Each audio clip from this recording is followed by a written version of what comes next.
All right, let's dive right into this explainer. Today, we're going to solve that incredibly frustrating chaos of dropped project handoffs by implementing what's known as the Directly Responsible Individual, or DRI model. You know the exact feeling I'm talking about, right? You get to Friday's sprint review, and that critical feature isn't done because design thought engineering was doing it, and engineering assumed design was handling it.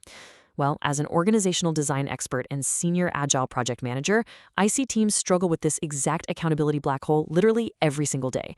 And I can tell you for a fact, this framework is the ultimate antidote. Here's our roadmap for today.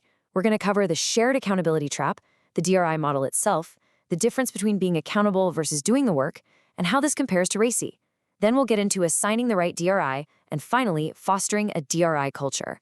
We're going to systematically break down this whole management framework into a totally actionable playbook for your team. So, part 1, the shared accountability trap. We really need to confront a painful universal reality in modern organizational design. I'm talking about the exact moment a project completely fails just because everyone assumed somebody else was handling it. In these highly matrixed organizations where cross-functional teams overlap, the lines of responsibility get so incredibly blurry. It creates this dangerous comfort zone where critical tasks just slip right through the cracks.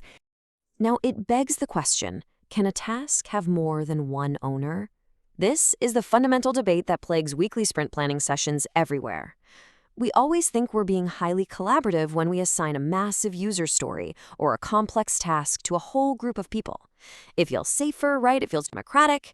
But what we're actually doing is creating a massive bystander effect, where everyone just sits around waiting for someone else to take the first step. The truth is, if a task has more than one owner, it has absolutely no owner. It's just going to sit there in your project management tool, collecting digital dust, while your team members say things like, "Oh, I thought you were doing that," or "I totally assumed they started it." That psychological comfort of hiding behind a group assignment, it is the silent killer of sprint velocity. Shared accountability is honestly a myth, and it inevitably leads to dropped deliverables. Which brings us to part 2. Enter the DRI model. We're going to look at the exact framework utilized by top-tier tech companies like Apple and Shopify to move incredibly fast. These organizations realized really early on that as they scaled up, they desperately needed a system to maintain startup-level execution speed, but at an enterprise scale. So, what is it? The DRI, or Directly Responsible Individual, is exactly one person who is ultimately accountable for the success or failure of a specific project, initiative, or decision. This concept was famously coined by Apple, and it completely eliminates ambiguity. It ensures that every single sprint deliverable has exactly one named individual where the buck absolutely stops. Committees do not ship code. Individuals do. By explicitly naming one person, you instantly dissolve that nasty bystander effect. Moving on to part 3, accountable versus doing work. Now, this is where teams usually stumble. Implementing a DRI fundamentally shifts our entire understanding of what ownership truly means on a day-to-day basis. And it's absolutely vital to clarify this before your next stand-up. See, there's a massive difference between owning the outcome, which is accountability, and actually doing all the manual labor yourself. The DRI's job is ensuring the task gets done. That means regularly checking in on progress, subtly nudging collaborators, clearing out roadblocks, and closing the loop. You could literally have an entire pod working on a single feature, but the DRI is the single point of accountability driving the whole thing forward. To pull this off across different departments where you don't even have direct HR authority, a DRI needs a rock-solid communication framework. This means establishing clear service-level agreements, or SLAs, with dependent teams up front, and driving alignment through concise, daily stand-up updates, rather than micromanaging people's code. The modern management mindset is really about realizing the DRI is an enabler and an accelerator, not a gatekeeper. A great DRI acts like a coach. They manage cross-functional dependencies they might not even directly control. They clear the path and unblock their peers so the whole team can succeed. If they hit a brick wall, they don't hide it. They escalate issues immediately. A successful DRI doesn't hoard information to protect their ego. Instead, they radiate it outward so everyone stays perfectly aligned. Let's look at part 4, RACI matrix versus DRI. We should compare this new model to the traditional governance tools you might already be relying on, just to see where those classic methods often fall a bit short in a fast-paced, agile environment. You're probably deeply familiar with the RACI matrix. Responsible, accountable, consulted, and informed.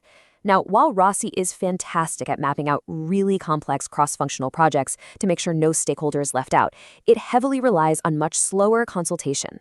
The DRI model, on the other hand, is designed specifically to accelerate fast decision-making and execution.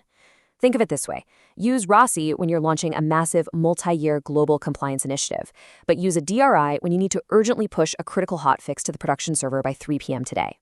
Okay, part 5, assigning the right DRI. So how do we actually execute this during our weekly sprint planning sessions? It's one thing to understand all the theory, but it's a whole other ballgame to actually put a name on a ticket. Have you ever heard the old Agile fable about the bacon and egg breakfast? The chicken is involved, but the pig is committed. When choosing a DRI, you are actively looking for the pig. You want someone who is entirely committed and accountable for the outcome, not just involved to provide some casual feedback. The chicken might consult on a project, sure, but the pig has real skin in the game. In a corporate setting, the pig is the person whose performance is tied directly to the success or failure of that specific deliverable. You need a driver who is incredibly action-oriented and highly resilient. So what happens when 2 eager team members volunteer to share ownership of one task? Well, here's your exact step-by-step troubleshooting guide for resolving those shared ownership requests. First, as a manager, you must gently but firmly intervene and pick just one person to be the sole responsible owner. Have a quick conversation, validate both of their enthusiasm, but gracefully tell one person to step back and take the lead next time.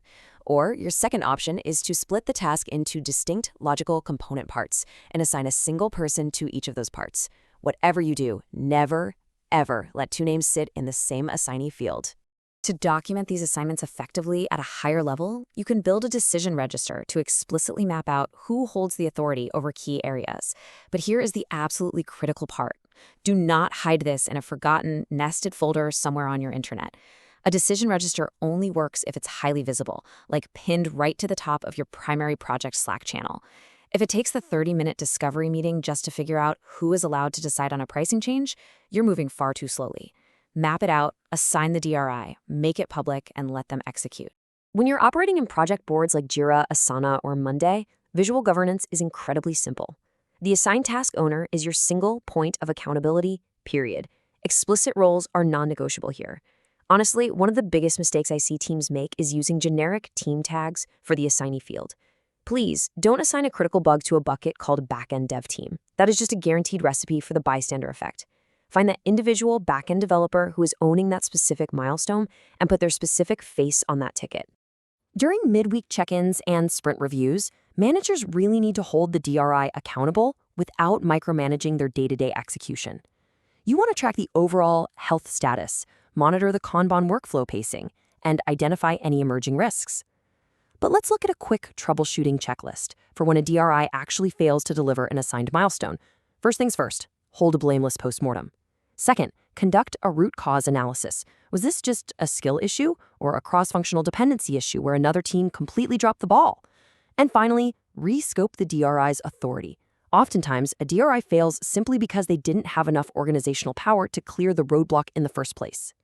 Use the retrospective to fix the system itself, not to point fingers. Finally, part 6, fostering a DRI culture. Guys, everything we've discussed so far completely falls apart without the psychological safety required to make this framework actually survive in the real world. If you simply slap a name on a Jira ticket without fostering a fundamentally blameless culture, your team will avoid ownership like the plague for fear of being punished when things get messy. As engineering leader Victoria Lowe points out, ownership is not a label, but a behavior.